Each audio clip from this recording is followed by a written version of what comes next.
ఇది కేవలం మహోన్నతమైనటువంటి భక్తుల గురించి చెప్పేటువంటి సినిమా మాత్రం కాదు.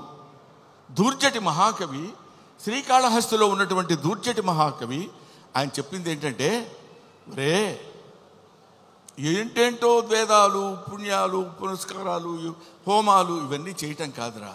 అవన్నీ తెలియని వాళ్ళు కూడా చాలామంది ఉన్నారు. అవన్నీ తెలియని మనుషులు ఉన్నారు. అవన్నీ తెలియని జంతువులు ఉన్నాయి. అవన్నీ తెలియని పురుగులు, పాములు ఉన్నాయి. అవన్నీ తెలియని క్రిమి కీటకాలు కూడా ఉన్నాయి. వీటన్నిటికీ నేను మోక్షాన్ని ఇవ్వగలను. ఏ వేదంబు పఠించలూత. సాలెపురికి ఏ వేదం చదువుకుంది? భుజగం ఏ శాస్త్రములు చూచాను. పాము ఏ శాస్త్రములు చూచింది? తాను ఏ విద్యాభ్యసనం వచ్చే కరి. ఏనుగు వెళ్ళిపోయి ఏ విద్యాభ్యాసనం చేసింది?